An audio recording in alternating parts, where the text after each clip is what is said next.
I looked at the lawsuit papers for what must have been the 100th time, and my hands still shook. 3 months after my heart transplant, when I was barely strong enough to walk from my bedroom to the kitchen without stopping to catch my breath, my son-in-law was accusing me of corporate espionage. According to these documents, I had allegedly hacked into his pharmaceutical company's servers and stolen trade secrets worth over $3 million. The irony would have been funny if it wasn't so terrifying. My name is William Thornton, and I'm 63 years old. I spent 37 years as a high school chemistry teacher in Burlington, Ontario, before retiring 5 years ago. The most complicated technology I'd ever mastered was the school's gradebook software, and even that took me 2 years to figure out. The idea that I could hack into anything more sophisticated than my own email account was absurd. But Marcus Albright, my daughter's husband, wasn't laughing. I met Marcus 12 years ago when my daughter Rebecca brought him home for Christmas dinner.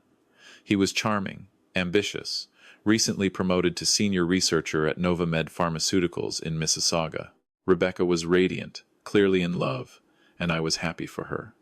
They married the following summer, had 2 beautiful children, and from the outside, everything looked perfect. The cracks started showing about 3 years ago, but I didn't see them clearly until much later. My health problems began in January of last year.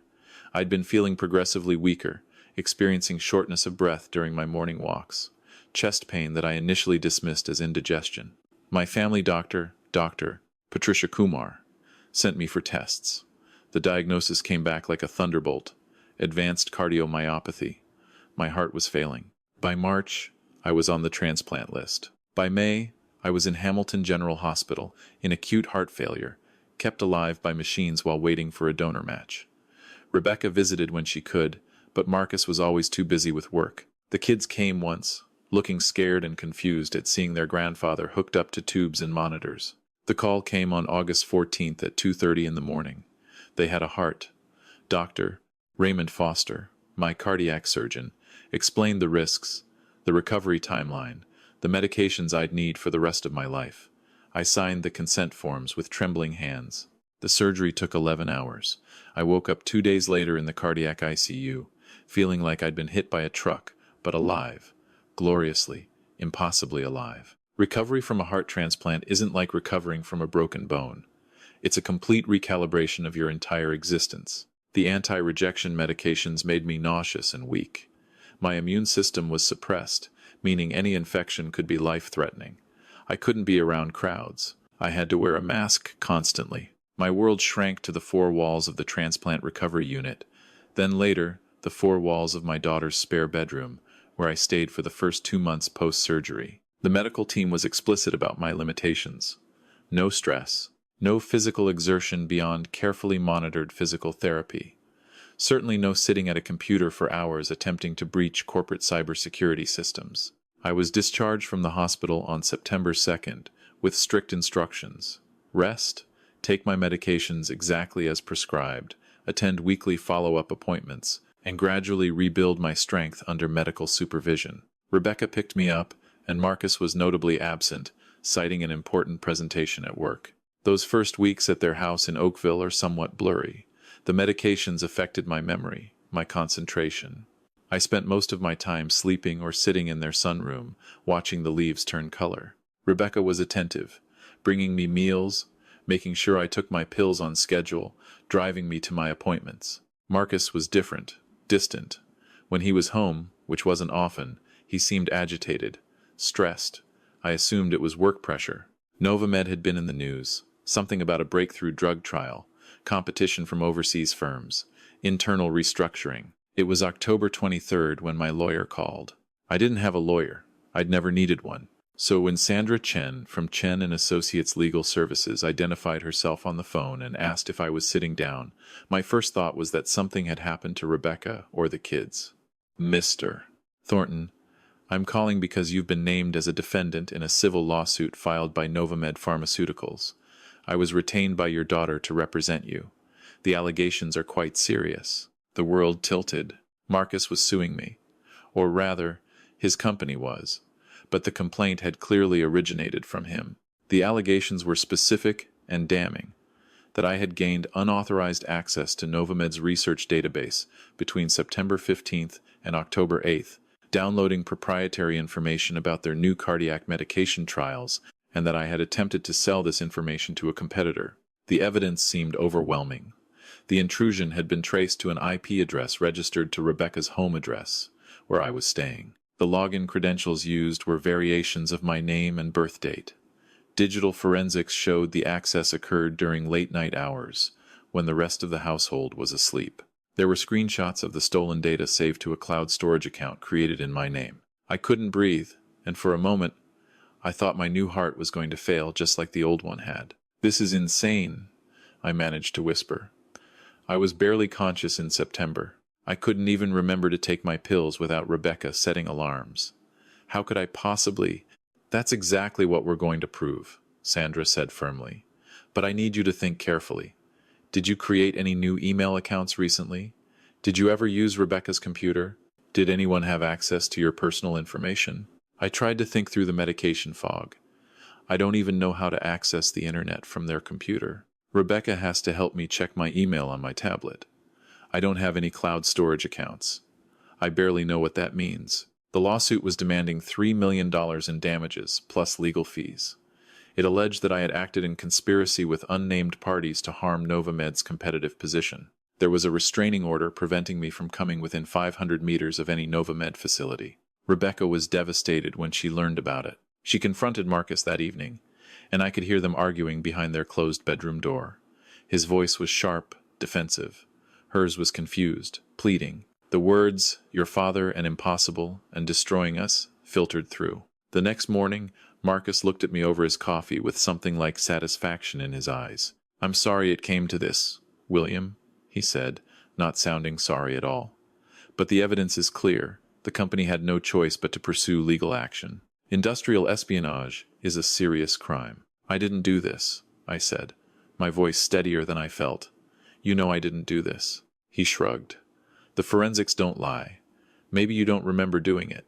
The medications you're on can have cognitive effects. Perhaps you were confused, acting without fully understanding what you were doing. It was a clever angle. Paint me as a confused old man whose transplant medications had scrambled his brain. It was almost plausible, except for one problem. I had meticulous medical records proving exactly how impaired I had been during the time frame in question. Sandra Chen turned out to be exactly the kind of lawyer I needed. She was methodical, skeptical, and she smelled something wrong from the first conversation. "Heart transplant patients don't suddenly develop hacking skills," she said during our second meeting at her office in downtown Toronto. "And even if you had those skills before, which you clearly didn't, the level of debilitation you were experiencing makes this physically impossible. We need to prove not just that you didn't do it, but that you couldn't have done it." She requested my complete medical records from Hamilton General. Every medication dosage, every doctor's note, every vital sign measurement from August through October. She interviewed my nurses, my doctors, my physical therapist. She built a minute-by-minute timeline of my recovery. The picture that emerged was damning to the prosecution's case. On September 15th, the alleged first intrusion date, I had been readmitted to the hospital with signs of organ rejection. I'd spent 4 days in the cardiac ICU, heavily medicated, barely conscious. The idea that I had snuck out to hack into corporate servers was laughable. But Sandra wasn't satisfied with just medical records. "Someone did this," she said. "Someone went to considerable effort to make it look like you. We need to find out who and why." She hired a digital forensics expert, a former RCMP cybercrime investigator named Thomas Park. He was in his 40s, quiet, with the kind of intense focus that comes from years of looking at computer code instead of people. Thomas started with the IP address. Yes, the intrusions had come from Rebecca's home network, but that didn't mean they originated from inside the house. He discovered that the router's security settings had been modified 3 days before the first breach, creating a vulnerability that would allow someone to access the network remotely. "It's called a man-in-the-middle attack," Thomas explained, showing me diagrams that made my head hurt. "Someone compromised your daughter's router, then used it as a proxy to launch the attacks on Novamed. From the outside, it looks like it came from this house, but the actual attacker could have been anywhere. But the accounts created in my name, the login credentials using my information, social engineering," Thomas said. Whoever did this had access to your personal information: birth date, social insurance number, mother's maiden name, all the usual security question answers. They created accounts in your name to leave a trail pointing directly at you. Who would do that? Who would even know all that information? Thomas looked at me carefully. Who in your life has both the technical knowledge to pull this off and access to your personal details? The answer was obvious, but I didn't want to say it out loud. Marcus. Rebecca refused to believe it at first. Her husband, the father of her children, deliberately framing her father for corporate crimes? It was monstrous. But Sandra kept digging, and the evidence mounted. Marcus had been passed over for a promotion 6 months earlier. The position had gone to Dr. Jennifer Walsh, a younger researcher who had successfully completed a major clinical trial. Marcus had been furious, according to colleagues Sandra interviewed. He'd started showing up late, leaving early, his work quality declining. Then the breakthrough. Thomas discovered that the stolen research data wasn't just any random files. It was specifically Dr. Walsh's work on the cardiac medication trial. The same trial that, if successful, would solidify her position and likely lead to another promotion. Marcus wasn't trying to sell the data. He was trying to sabotage Jennifer Walsh's research by making it appear that it had been stolen, thus invalidating the trial results and regulatory submissions. And by framing me, he created the perfect scapegoat: a sick old man with access to his home network, no technical alibi, and a convenient excuse of medication-induced confusion. But he'd made mistakes. Thomas found them one by one, like pulling loose threads from a sweater.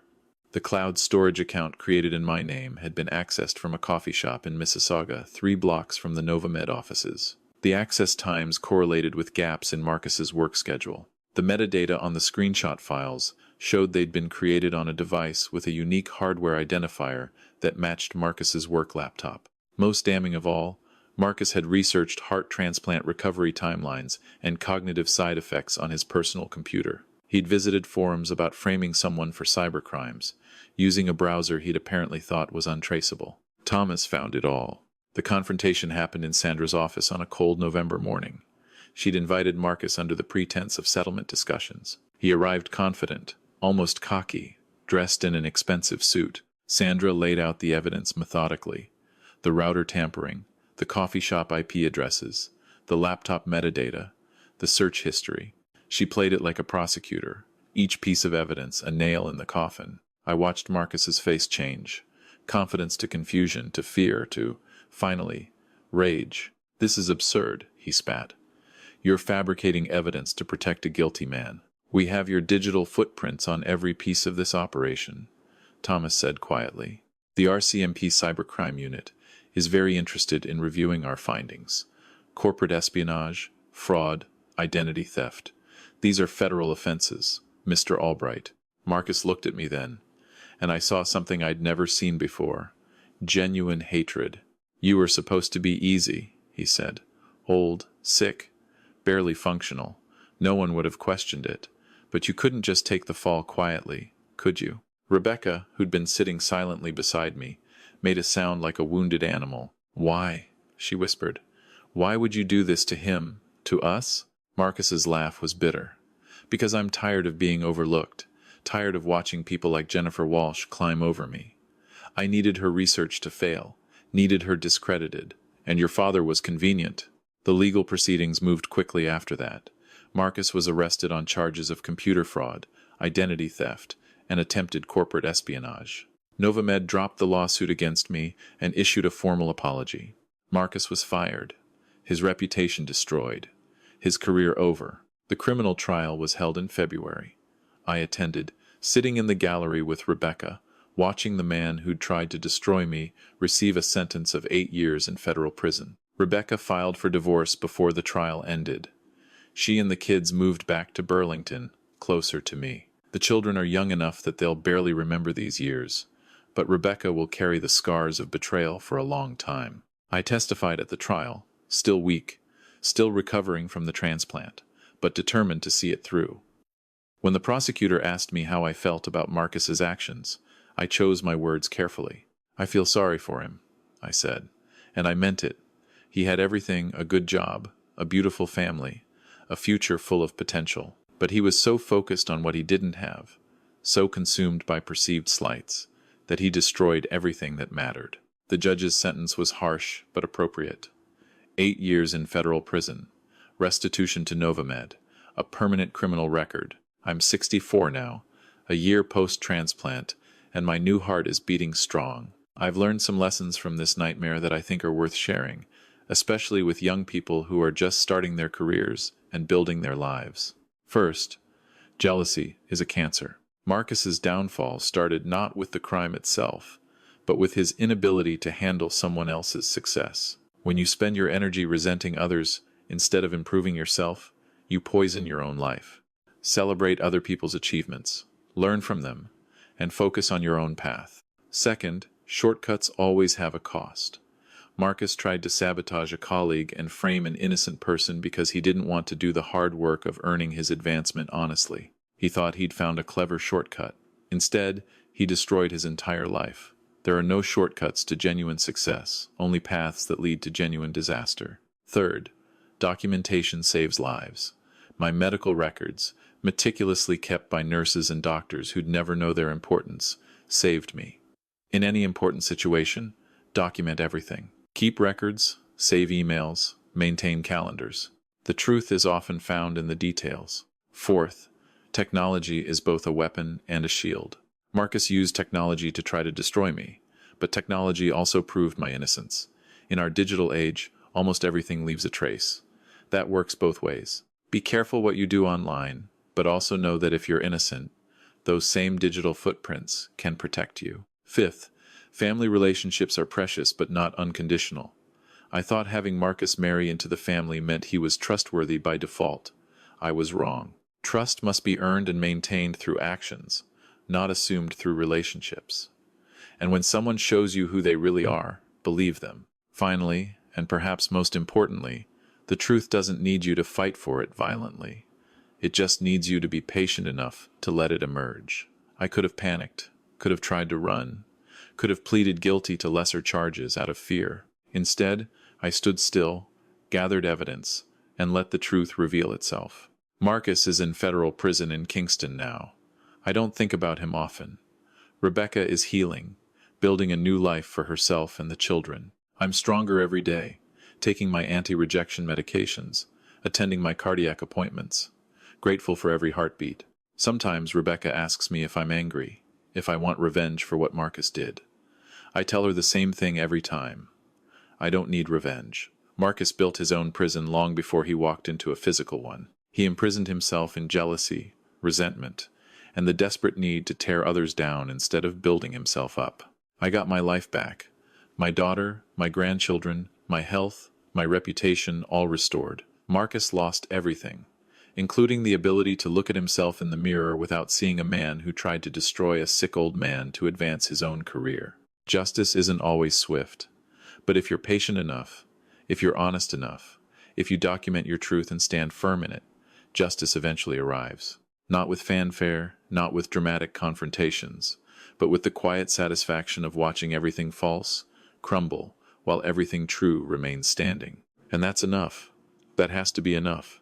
Because in the end, living well, living honestly, living with integrity, that's the best revenge against those who tried to destroy you.